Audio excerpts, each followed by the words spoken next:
সৈয়দ মুস্তাফা সিরাজ। শুরু হচ্ছে আজমগড়ের অশরীরী।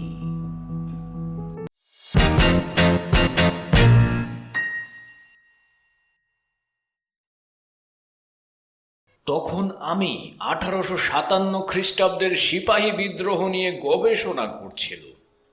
সেই কাজে আমাকে আজমগড়ে যেতে হয়েছিল। আজমগড় উত্তরপ্রদেশের গঙ্গার ধারে একটা ছোট্ট শহর। সেখানে একটা কেল্লার ধ্বংসাবশেষ আছে, তবে ওটা দেখবার জন্য পর্যটকদের বিশেষ উৎসাহ নেই। ওখানে বিশাল গঙ্গার বুকে একটা চরে পক্ষী নিবাস আছে। পাখি দেখবার জন্যই শীতকালে পর্যটকদের ভিড় হয়। ধ্বংসস্তূপ দেখে কেই বা আনন্দ পায়। আমি গিয়েছিলাম মার্চের গোড়ার দিকে। তখন আর তত শীত ছিল না, পর্যটকদের ভিড়ও ছিল না। ভাঙা চোরা নবাবী প্রাসাদের পাশে গঙ্গার তীরে প্যালেস হোটেলে উঠেছিল।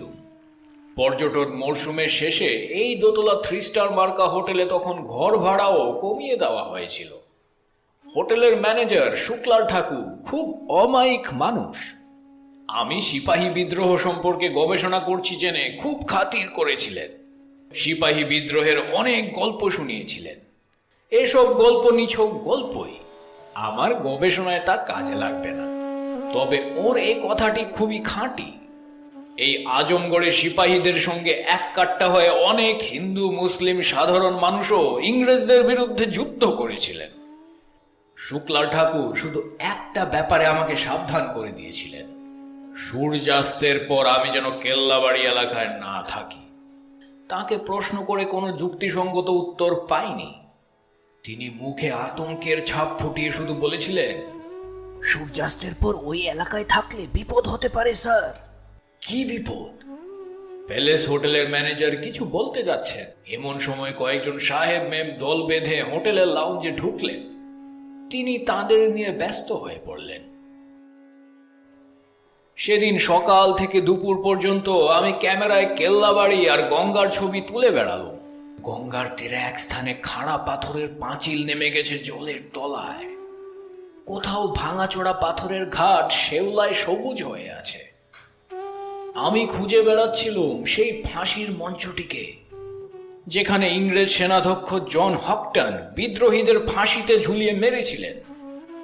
সেই বিদ্রোহীদের দলে ছিলেন নবাব আজম খানের কন্যা রেশমা বেগম। দিল্লির জাতীয় মহাফেজখানার কাগজপত্রে এই পিতা পুত্রীর নাম খুঁজে পেয়েছিল, আর পেয়েছিলাম একটা স্কেচ ম্যাপ। সেটা এঁকেছিলেন একটি আইরিশ শিল্পী, টমাস পিট। 1860 খ্রিস্টাব্দে এই শিল্পী এ অঞ্চলে বেড়াতে এসেছিলেন। স্কেচ ম্যাপে কেল্লাবাড়ির সীমানা ছাড়াও খুঁটিনাটি অনেকগুলো স্থান চিহ্নিত করা ছিল। ফাঁসির মঞ্চ, বিদ্রোহীদের কবরখানা, রেশমা বেগমের গোপন অস্ত্রাগার, এরকম অনেক কিছুই ছিল ওতে। আমি জীর্ণ ম্যাপ থেকে কপি করে এনেছিলাম। সেই কপি থেকে স্থানগুলি খুঁজে বের করা দেখলুম অসম্ভব ব্যাপার। তবে একটা দৃশ্য আমার কাছে অদ্ভুতই মনে হচ্ছিল। যেদিকেই তাকাই সেদিকেই ধ্বংসস্তূপগুলিতে শুধু লাল রঙের ফুলের সমারোহ চোখে পড়ে। আমি প্রকৃতি প্রেমিক নই, ইতিহাসের একজন গবেষক মাত্র। জীবনে কত ঐতিহাসিক স্থানে আমাকে যেতে হয়েছে, কিন্তু কোথাও এমন উজ্জ্বল লাল রঙের ফুল চোখে পড়েনি। নানা আকৃতির এইসব ফুলের দিকে তাকিয়ে মনে হচ্ছিল, ওগুলি কি ফুল না চাপ চাপ রক্ত? এখানে কি অন্য রঙের ফুল ফোটে না? অবশ্য এখন বসন্তকাল, ফুল ফোটে, পাখিরা গান করে, কিন্তু এখানে পাখিরা কেন চুপ করে আছে? পাখির কথা ভাবতেই গঙ্গার ধারে পক্ষী নিবাসের কথা মনে পড়ল। তখন ধরে নিলুম এলাকার সব পাখি সেখানে গিয়েই জুটেছে। কোথায় সেই চর তা জেনে আসেনি। গঙ্গা এখানে প্রশস্ত, উত্তাল বাতাসে বড় বড় ঢেউ উঠে কেল্লার পাথরে পাঁচিলে অদ্ভুত শব্দ করছে। চোখ বন্ধ করলে মনে হচ্ছে হাজার হাজার মানুষের কোলাহল। ওপারে দূরে ঘন নীল পাহাড়গুলি দেখা যাচ্ছে, কয়েকটি জলনৌকা ভেসে বেড়াচ্ছে।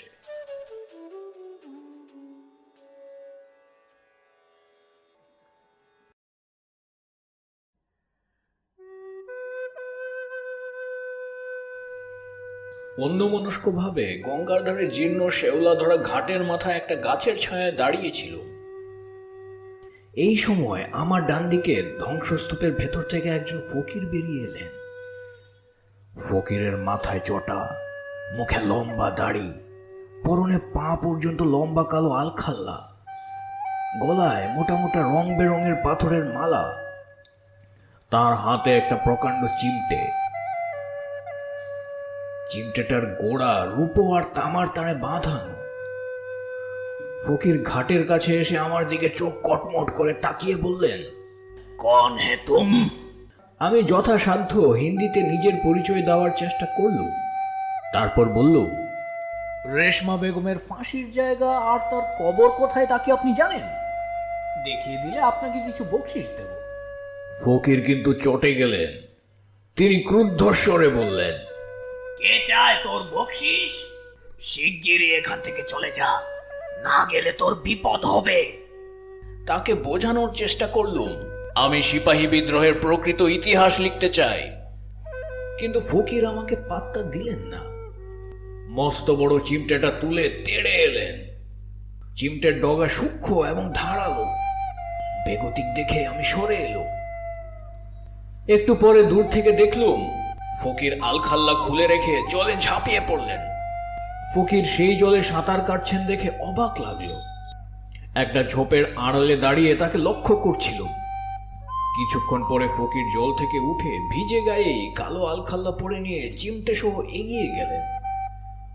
তারপর ধ্বংসস্তূপের আড়ালে অদৃশ্য হলেন। ব্যাপারটা অদ্ভুত লাগলো। ওকে অনুসরণের সাহস হলো না, শুধু জায়গাটা চিনে রাখলো। তারপর প্যালেস হোটেলে ফিরে গেল। স্নান করার পর নিচের ডাইনিং হলে খেতে গেল। ডাইনিং হলে ছড়িয়ে ছিটিয়ে বসে লাঞ্চ খাচ্ছিলেন জনাচারেক বোর্ডার। ম্যানেজারের কাছে শুনেছিল তারা নানা জায়গা থেকে এসেছেন এবং বিত্তমান ব্যবসায়ী। সাহেব মেমদের দলটি তখনও বাইরে থেকে ফেরেননি। পরিচালক আসলাম খান আমাকে সেলাম দিয়ে খাদ্য পরিবেশন করল। সেই সুযোগে তাকে কেল্লাবাড়ির সেই ফকিরের কথা বলল। আসলাম খান একটু হেসে বলল, ও তো পাগলা বাবা স্যার, ওখানে পীরের দরগা আছে, সেখানে থাকে। একেবারে পাগল। খিদে পেলে তখন কিন্তু বেরিয়ে আসে। শহরের রাস্তায় বসে সাপ দেয়, কেউ তাকে খেতে না দিলে তার বিপদ হবে। আবার খেতে দিলেও সাপ সাপান্ত করে। ওকে কখনো ভয় করবেন না স্যার, শুধু বলবেন সঙ্গে পিস্তল আছে, গুলি করে মারব। দেখবেন তখন কিভাবে দৌড়ে পালায়। একেবারে শেয়ালের মতো কেল্লাবাড়ি জঙ্গলে লুকিয়ে যাবে। আসলামের কাছে এ কথা শুনে আশ্বস্ত হলো। তাই খাওয়ার পর ঘন্টাখানেক বিশ্রাম করে আবার কেল্লাবাড়িতে গেল। ফকির যেখানে ধ্বংসস্তূপের ফাঁকে উধাও হয়েছিলেন, সেখানে গিয়ে সংকীর্ণ এক ফালি পায়ে চলা পথ খুঁজে পেল। দুধারে ঝোপঝাড় আর পাথর। আঁকা বাঁকা গোলক ধাঁধার মতো পথে হাঁটতে হাঁটতে একসময় থমকে দাঁড়ালো। সামনে একটা কাঠের বেড়া। বেড়াতে একটা ফলক আঁটা আছে, তাতে ইংরেজিতে লেখা আছে নিষিদ্ধ এলাকা। তার নিচে একটা মরার খুলি এবং খুলির তলায় আড়াআড়ি ভাবে দুটো হাড় আঁকা। এই চিহ্নের অর্থ সাংঘাতিক। নিষেধাজ্ঞার তলায় ছোট অক্ষরে লেখা আছে কেন্দ্রীয় পুরাতত্ত্ব বিভাগ, ভারত সরকার। বুঝতে পারছিলুম না কেন সরকারি পুরাতত্ত্ব বিভাগ এই বিপদজ্ঞাপক নিষেধাজ্ঞা জারি করে রেখেছেন। বেড়ার ফাঁকে পা দিয়ে উঠে উঁকি মেরে ওদিকটা দেখতে পেলুম। খানিকটা ফাঁকা জমির পর নিচে গঙ্গার বুকে বালির চড়া চড়াটা বহু দূর অবধি বিস্তৃত। বিকেলের রোদে চড়ার শেষ প্রান্তে কাঁটা তারের বেড়া চোখে পড়ল। এবার বুঝতে পারল ওই চড়ায় চোরাবালি আছে, তাই এই সতর্কতা। কাঠের বেড়া থেকে নেমে যে পথে এসেছি সেই পথে ফিরে চলল। একটু পরে দেখি ডান দিকে একটা সংকীর্ণ রাস্তা চড়াইয়ে উঠে গেছে। রাস্তাটা লাল ধুলোয় ভরা। এটা কেন চোখে পড়েনি তখন? আসলে লাল রাস্তাটা ঝোপের আড়ালে থাকায় লক্ষ্য করিনি। তাছাড়া একটা প্রকাণ্ড চৌকো কালো পাথর রাস্তাটাকে আড়াল করছিল। পাথরটাতে নকশার মতো আঁকা লিপি দেখে বুঝলুম আরবি হরফে কিছু লেখা আছে। তখনই ক্যামেরায় কালো পাথরটার কয়েকটি ছবি তুলল। তারপর পাথরের এক পাশ দিয়ে এগিয়ে লাল রাস্তায় পৌঁছল। কিন্তু সংকীর্ণ রাস্তাটা লাল ধুলোয় জুতো প্রায় ডুবে যাচ্ছিল। প্যান্ট একটু গুটিয়ে নিতে হলো। সাবধানে পা ফেলে একটুখানি এগিয়েছি। হঠাৎ চমকে উঠল। আমার প্রায় ফুট 6 দূরে চোখের সামনে এইমাত্র কার জুতোর ছাপ ফুটে উঠেছে। প্রথমে ভাবলুম চোখের ভুল, কিন্তু আশ্চর্য ঘটনা, আমি আবার পা ফেলে এগোতেই আমার সামনে একই দূরত্বে বরাবর আগে পিছে জুতোর ছাপ ফুটে উঠেছে। বুকের ভেতরটা ঠান্ডা হিম হয়ে গেল।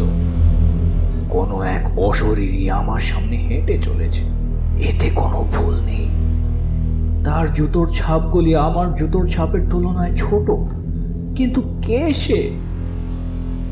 চোখের ভুল কিনা জানার জন্য দুঃসাহসী হয়ে আবার কয়েক পা এগিয়ে গেলুম। আবার আমার সামনে একই দূরত্বে সেই অশরীরীর জুতোর স্পষ্ট ছাপ ফুটে উঠল। এবার আমার সব সাহস উবে গেল। শেষ বেলার রোদে এই অবিশ্বাস্য ঘটনা দেখে আমার বোধ বুদ্ধি গুলিয়ে গেল। আমি দ্রুত পিছু ফিরে লাল ধুলোয় টলতে টলতে কালো পাথরটার পাশ দিয়ে বেরিয়ে এলো। তারপর বিভ্রান্ত ভাবে ধ্বংসস্তূপের ভেতর দিয়ে দৌড়তে থাকলো। একটু পরে গঙ্গার ধারে খোলা জায়গায় পৌঁছে পিছু ফিরে দেখে নিলুম কেউ আমাকে অনুসরণ করছে কি না।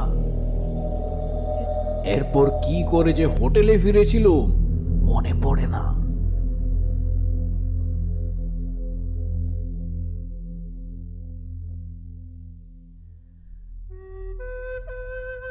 জীবনে বহু ঐতিহাসিক ধ্বংসস্তূপ এবং দুর্গম স্থানে গেছি, কিন্তু এমন অদ্ভুত ঘটনা কোথাও ঘটতে দেখিনি। হোটেলের লাউঞ্জে বসে ইশারায় একজন ওয়েটারকে ডেকে কফি আনতে বললুম। সে কফি এনে দিল। কফি খেতে খেতে ঘটনাটা ঠান্ডা মাথায় বোঝবার চেষ্টা করছিল।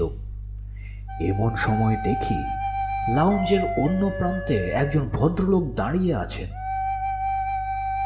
পরনে জিন্স এবং টি শার্ট, মুখে গোঁফ, বেশ বলিষ্ঠ গড়ন। গায়ের রং শ্যামবর্ণ হয়েও নয়।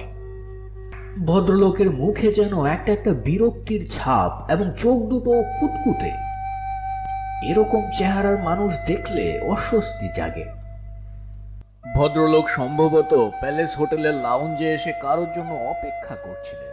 তাকে না পেয়ে হয়তো বিরক্ত এবং অধৈর্য হয়ে উঠেছেন।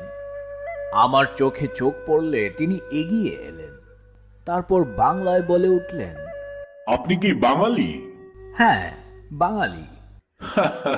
মশাই, বাঙালির চেহারা দেখলেই চেনা যায়। আমার ঠাকুরদা উকালতি করতে আজমগড়ে এসেছিলেন, তারপর আর দেশে ফেরেননি। বাবাও উকালতি করতেন। আমি কিন্তু আবার ব্যবসা করি। আমার নাম অশোক রায়। আপনার পরিচয় পেলে খুশি হব। অশোক বাবুকে প্রথমে দেখে যা ভেবেছিল তার অমায়িক হাবভাব এবং কথাবার্তা শুনে সে ধারণা কেটে গেল। আমার পরিচয় পেয়ে তিনি খুব উৎসাহিত হয়ে উঠলেন। বললেন, কেল্লাবাড়ির ধ্বংসস্তূপের মধ্যে কোথায় কি ছিল তা আমার নখদর্পণে। আমার ছেলেবেলায় সবকিছু ধ্বংস হয়ে যায়নি। ওয়েটারকে আবার ডেকে ওর জন্য কফি আনতে বললুম। তারপর অশোকবাবু আজমগড়ের পুরনো ঐতিহাসিক কাহিনী বলতে শুরু করলেন। ম্যানেজারের কাছে এসব গল্প শুনেছি। ওয়েটার কফি দিয়ে গিয়েছিল। কফি খেতে খেতে অশোকবাবু বলে চললেন, আজ বিকেলে কলকাতা থেকে আমার এক ব্যবসায়ী বন্ধুর আসার কথা। তার জন্য অপেক্ষা করে অস্থির। 6টা বেজে এলো, সে এলো না। কাজেই ধরে নিচ্ছি আর সে আসবে না। না আসুক। আপনার সঙ্গে আলাপ হয়ে কি যে আনন্দ পেলুম বোঝাতে পারবো না। তা আপনি হোটেলে থাকবেন? খামোখা এক গাদা টাকা খরচ, বরং আমার অতিথি হন। আপনাকে দেখলে আমার স্ত্রী ছেলেমেয়েরাও খুব খুশি হবে। এত অন্তরঙ্গতার পর বিকেলে কেল্লাবাড়ির ভেতরে সংকীর্ণ লাল রাস্তায় যে অবিশ্বাস্য ঘটনা ঘটতে দেখেছি তা অশোকবাবুকে না বলে থাকতে পারলুম না। অশোকবাবু ঘটনাটা হেসে উড়িয়ে দিলেন। আপনি ঐতিহাসিক পণ্ডিত, ইতিহাসের ভেতর ডুবে থাকেন। বাস্তব জগতে ভুলভাল দেখা আপনার পক্ষে স্বাভাবিক। দেখুন মশাই, আমি কত রাত দুপুরে ওই এলাকায় ঘুরে বেরিয়েছি, কখনো কিচ্ছু দেখিনি। হ্যাঁ, ওখানে এক পাগলা ফকির থাকে। আমাকে দেখলেই সে লেজ তুলে পালায়। তাকে নিশ্চয়ই দেখতে পেয়েছেন। হ্যাঁ, দুপুরে ফকিরকে গঙ্গায় স্নান করতে দেখেছি। আমাকে সে ভয় দেখাচ্ছিল। পরশু দোল পূর্ণিমা গেছে, আজ কিছুক্ষণ পরে চাঁদ উঠবে। কোনো ভয়ের কারণ নেই। আমার সঙ্গে কেল্লাবাড়িতে চলুন, দেখবেন কোনো অলৌকিক ব্যাপার ঘটছে না। আর পাগলা ফকিরের ডেরাতেও আপনাকে নিয়ে যাব, দেখবেন আমাকে দেখে ব্যাটা ছেলে কি করে। এতক্ষণে সাহেব মেমদের দলটিও এসে পড়ল। অন্যান্য বোর্ডাররাও ততক্ষণে এসে গেছে। কেউ লাউঞ্জে, কেউ ডাইনিং হলে ঢুকে চা কফি খাচ্ছে। অশোকবাবু বললেন, চলুন তাহলে যাওয়া যাক। জ্যোৎস্না রাতে আজমগড়ের গঙ্গার ধারে বসে গল্প করা যাবে। তারপর সেই লাল রাস্তায় যাব। আমার কাছে টর্চ আছে, আপনাকে আমি রেশমা বেগমের কবরও দেখিয়ে দেব। চলুন, উঠে পড়ুন। একটু অনিচ্ছা করে অশোকবাবুর সঙ্গে বেরিয়ে গেল। তারপর মনে হলো ইনি বাঙালি এবং এখানেই বড় হয়েছেন। তাছাড়া তার বলিষ্ঠ গড়ন দেখেও শেষ পর্যন্ত ভয়টুকু ঘুচে গেল। কেল্লাবাড়ি এলাকায় ঢুকে গঙ্গার ধারে একটা পাথরের উপর পাশাপাশি দুজনে বসল। অশোকবাবু কলকাতার সাম্প্রতিক খবরাখবর জেনে নিচ্ছিলেন। বহু বছর তার কলকাতায় যাওয়া হয়নি। কিছুক্ষণ পরেই চাঁদ উঠল। জ্যোৎস্নায় গাছপালা, ঝোপঝাড় আর ধ্বংসস্তূপ রহস্যময় মনে হচ্ছিল। অশোকবাবু বললেন, আপনি যে লাল রাস্তাটা দেখেছিলেন, ওর পাশেই নাকি ইংরেজরা বিদ্রোহীদের ফাঁসি দিয়েছিল। তবে আপনি যে অশরীরী জুতোর ছাপ দেখার কথা বললেন, ওটা চোখের ভুল। ওই রাস্তা দিয়ে পাগলা ফকির যাতায়াত করে। আপনাকে আড়াল থেকে ভয় দেখানোর জন্য বেটা নিশ্চয়ই কোনো কারচুপি করেছিল। এও হতে পারে পুরো ধুলোর তলায় লম্বা কোনো জিনিস লুকিয়ে রেখেছিল। তার উপর আপনি পা ফেললেই সামনের দিকটা উঁচু হয়ে ধুলো ঢেলে তুলবে। স্রেফ ম্যাজিক। চলুন পরীক্ষা করা যাক। কিন্তু আমি সত্যি জুতোর ছাপ দেখেছিল। আরে মশাই, আমি তো সঙ্গে আছি, আসুন না। বলে অশোকবাবু হাঁটতে শুরু করলেন। আমার কাঁধে তার হাত চেপে বসল। জ্যোৎস্নার জন্য ধ্বংসস্তূপের চকরা বোকরা ছায়ার ভেতর দিয়ে আমাকে তিনি নিয়ে চললেন। একটু পরে দেখলুম সেই আরবি লিপি খোদাই করা কালো পাথরটার কাছে এসে গেছি। অশোকবাবু টর্চের আলো ফেলে বললেন, চলে আসুন, চলে আসুন, দেখা যাক কি হয়। সংকীর্ণ চড়াই রাস্তায় কিছুটা উঠে টর্চের আলো ফেলে অশোকবাবু বললেন, কই কোনো ভুতুড়ে জুতোর ছাপ দেখতে পাচ্ছেন? না, এখন পাচ্ছি না। কিন্তু আমার কথা থেমে গেল। এরপর যা ঘটলো তা কল্পনাও করিনি। হঠাৎ টর্চ নিভিয়ে অশোকবাবু আমার কানের নিচে শক্ত এবং ঠান্ডা কি একটা জিনিস ঠেকিয়ে চাপা গর্জন করে বললেন, তো শব্দটি নয়, ট্রিগারে আঙুল আছে। একটু চাপ দিলেই তোমার বন্দুক উড়ে যাবে। আগে ক্যামেরাটা দাও, তারপর রিস্ট ওয়াচ আর মানি ব্যাগটা বের করো। মুহূর্তে আমি টের পেয়ে গেছি এক ভদ্রবেশী গুন্ডার পাল্লায় পড়েছি। হোটেলের ম্যানেজার শুক্লাল ঠাকুর আমাকে সাবধান করে দিয়েছিলেন কেন, এতক্ষণে তার মর্ম বুঝতে পারল। সেই ফকিরও হয়তো আমাকে সাবধান করে দিতে চেয়েছিলেন, কিন্তু এখন আর কোনো উপায় নেই। ক্যামেরা গলা থেকে ঝুলছিল, সেটা হাতে ধরে কাঁপতে কাঁপতে বলল, দয়া করে এটা নেবেন না। মানি ব্যাগে 1000 খানেক টাকা আছে, তা নিন। এই যে ঘড়িটাও নিন। কিন্তু ক্যামেরায় লোড করা ফিল্মে অনেক ছবি আছে, দয়া করে অন্তত ফিল্মের রোলটা বের করে নিতে দিন আগে। অশোক বাবুরূপী দুর্বৃত্ত আগ্নেয়াস্ত্রের নল আমার কানের নিচে আরো চেপে হিস হিস করে বলে উঠল, চুপ শিগগিরই, আরেকটা কথা বললে তোমার লাশ পড়বে, আর সেই লাশের কথা কেউ জানতেও পারবে না, কারণ তোমার লাশ আমি চোরাবালিতে ফেলে দিয়ে আসবো। চোরাবালিতে তোমার মতো কত লাশ আমি ফেলে দিয়ে এসেছি, সব তলিয়ে গেছে। আবে জলদি কর। এতক্ষণে মনে হলো লোকটার মাতৃভাষা বাংলা নয়, কিন্তু এবার ডান কানের নিচে ব্যথা পেয়ে যন্ত্রণায় কোকিয়ে উঠেছিল। তারপরে আবার একটা অদ্ভুত ঘটনা ঘটে গেল। আচমকা সপাং করে একটা প্রচন্ড শব্দ হলো। তারপর দেখলো দুর্বৃত্তটার হাতের অস্ত্র ছিটকে পড়লো এবং সে আর্তনাদ করে পড়ে গেল। তারপর আবার সপাং করে প্রচন্ড শব্দ হলো। গুন্ডাটা লাল ধুলোয় গড়াতে শুরু করলো। এক বিস্ময়কর ঘটনা, কোনো অশরীরী অদৃশ্য চাবুক মেরে চলেছে তাকে। সে একবার কাত হচ্ছে, একবার উপুর হচ্ছে, হাঁটু মুড়ে ওঠার চেষ্টা করছে। তারপরে সেই প্রচন্ড শব্দ এবং তার মুহুর্মুহু আর্তনাদ শুনতে পাচ্ছি। জ্যোৎস্নায় স্পষ্ট দেখছি লোকটার গায়ের টি শার্ট ফালা ফালা হয়ে কালো কালো ক্ষত রেখা ফুটে উঠেছে। লাল ধুলোর ঝড় বয়ে যাচ্ছে এবার। তার আড়ালে চাবুকের ক্রমাগত শব্দ আর গোঙানি শুনতে শুনতে একসময় আমার চেতনা ফিরে এলো। তখনই দৌড়ে নেমে এসে কালো পাথরটার পাশ দিয়ে বেরোল। তারপর ধ্বংসস্তূপের ভেতর দিয়ে খোলা জায়গায় ছুটে চলল। কেল্লাবাড়ির ভাঙা ফাটকের কাছে গিয়ে প্যান্ট শার্ট থেকে ধুলো ঝেড়ে হোটেলে ফিরে চলল। না, কাউকে এসব অবিশ্বাস্য ঘটনার কথা বলা উচিত হবে না।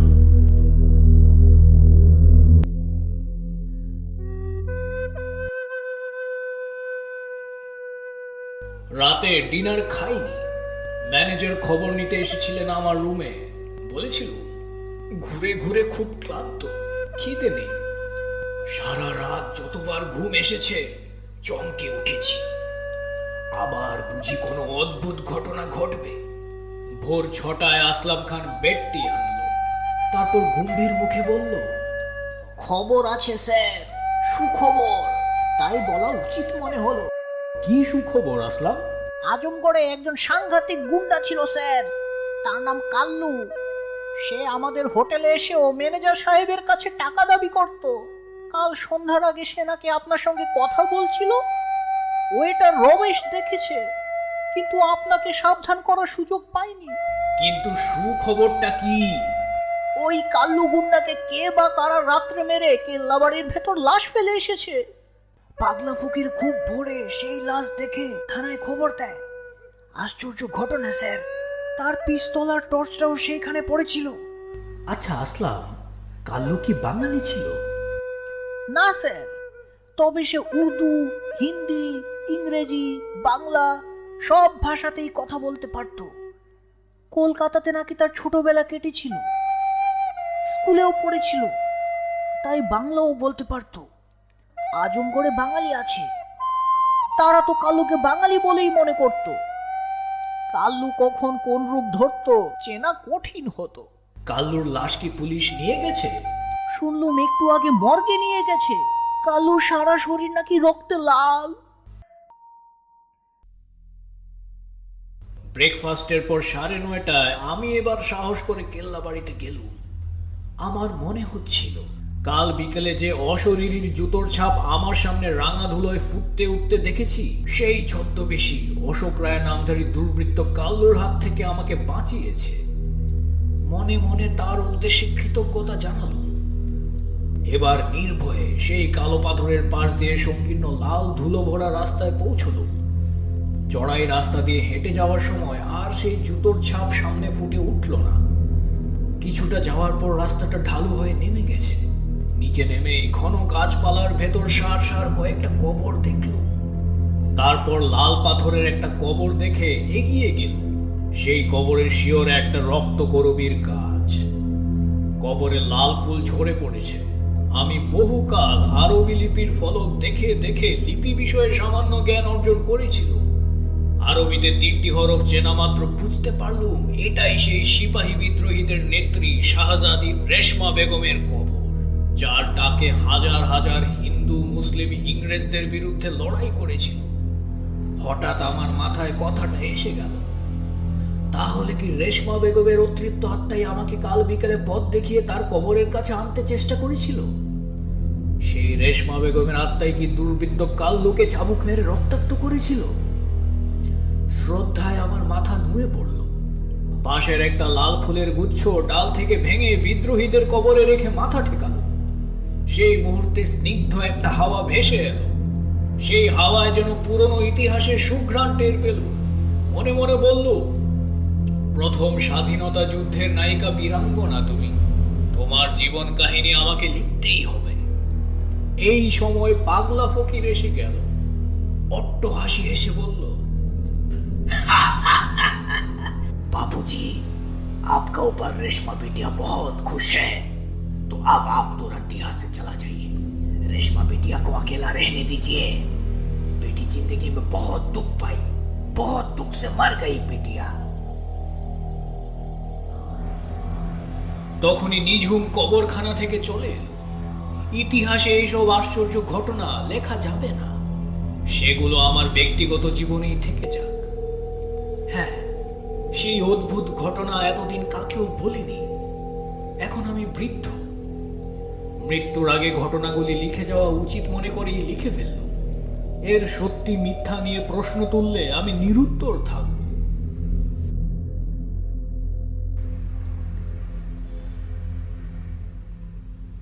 Please like, share and subscribe. Thank you.